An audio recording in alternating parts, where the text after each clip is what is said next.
సోదరి సోదరులారా, భారత కమ్యూనిస్ట్ పార్టీ సిపిఐ, ఆంధ్రప్రదేశ్ వ్యవసాయ కార్మిక సంఘం బీకేఎంయు, ఎన్ఎఫ్ఐడబ్ల్యూ, ఆంధ్రప్రదేశ్ మహిళా సమైక్య ఆధ్వర్యంలో టీడీపీ గవర్నమెంట్ వచ్చిన తర్వాత 4 దఫాలుగా సచివాలయం, ఎంఆర్ఓ, ఆర్డీఓ, కలెక్టర్ దగ్గరికి 4 దఫాలుగా అర్హులైన వారికి ఇళ్ల స్థలాలు ఇవ్వాలని చెప్పి, అదేవిధంగా గత 4 సంవత్సరాల నుంచి ఒక్క కొత్త పింఛను కూడా ఇవ్వకపోతే పింఛన్లు ఇవ్వాలని చెప్పి అడగడం జరిగింది.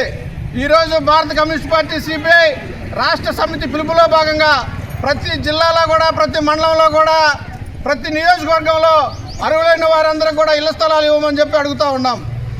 గతంలో 4 సార్లుగా 5 సార్లుగా ఇస్తే కనీసం ఎంతమంది అర్హులు ఉన్నారు, వీళ్ళు అర్హులు కాదా అని చెప్పి కనీసం నిర్ధారణ కూడా చేయలేని పరిస్థితుల్లో అధికారులు ఉన్నారు, ప్రజాప్రతినిధులు ఉన్నారు. ఆ రోజున లక్షల మంది ఇళ్ల స్థలాలు కావాలని అర్జీలు పెట్టుకుంటే టీడీపీ గవర్నమెంట్ క్యాబినెట్ వేసి అందరికీ గ్రామీణ ప్రాంతాల్లో 3 సెంట్లు, పట్టణ ప్రాంతాల్లో 2 సెంట్లు ఇస్తామని చెప్పి క్యాబినెట్ తీర్మానం చేసింది కానీ అమలుకి ఇంతవరకు నోచుకోవాలా. మేము భారత కమ్యూనిస్ట్ పార్టీ సిపిఐగా అమలు చేయమని చెప్పి మేము అడుగుతూ ఉన్నాం. ఏ అయితే సూపర్ 6 హామీలు ఉన్నాయో హామీలన్నింటినీ కూడా అమలు చేయమని చెప్పి అడుగుతూ ఉన్నాం. ఆడబిడ్డ నిధి కింద నెలకు 1500 ఇస్తామన్నావు, ఎక్కడ ఇచ్చావని చెప్పి అడుగుతూ ఉన్నాం.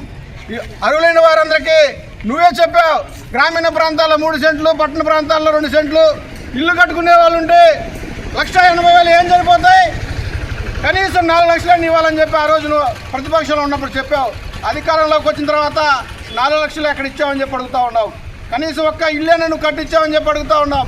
ఈ రకంగా అధికారంలో రాకముందు అనేక వాగ్దానాలు ఇచ్చి ఈరోజు వాటన్నింటిని కూడా తొంగలో దొక్కే పరిస్థితి ఈరోజు ఉన్నది. కనుక భారత కమ్యూనిస్ట్ పార్టీ సిపిఐగా మేము అర్హులైతే ఎవరైతే ఉన్నారో వాళ్ళకి సామాజిక పింఛన్లు ఇవ్వమని చెప్పి అడుగుతూ ఉన్నాం. వారికి ఇళ్ల స్థలాలు ఇవ్వమని చెప్తా ఉన్నాం. ఇల్లు కట్టుకోండి, ఇనుము, ఇసుక, ఇటుక, కంకర, సిమెంటు అన్ని రేట్లన్నీ విపరీతంగా పెరిగిపోయి ఉన్నాయి. కనీసం 5 లక్షలైనా ఇల్లు కట్టుకోవడానికి ఇవ్వమని చెప్పి అడుగుతా ఉన్నాం.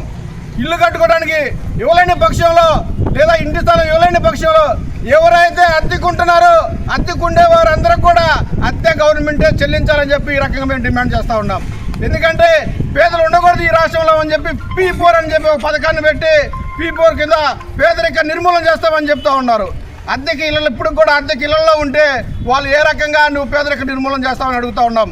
ప్రధానంగా ఎవరైతే అద్దెకి నువ్వు ఇల్లు స్థలం ఇవ్వకపోయినా, ఇంటి నిర్మాణం చేయకపోయినా అద్దెకి ఎవరైతే ఉంటారో వారికి అద్దె చెల్లించాలి ప్రభుత్వం అని చెప్పి ఈ సందర్భంగా భారత కమ్యూనిస్ట్ పార్టీ సిపిఐగా కేంద్ర రాష్ట్ర ప్రభుత్వాలని అదేవిధంగా అధికారులని డిమాండ్ చేస్తూ ఉన్నాం.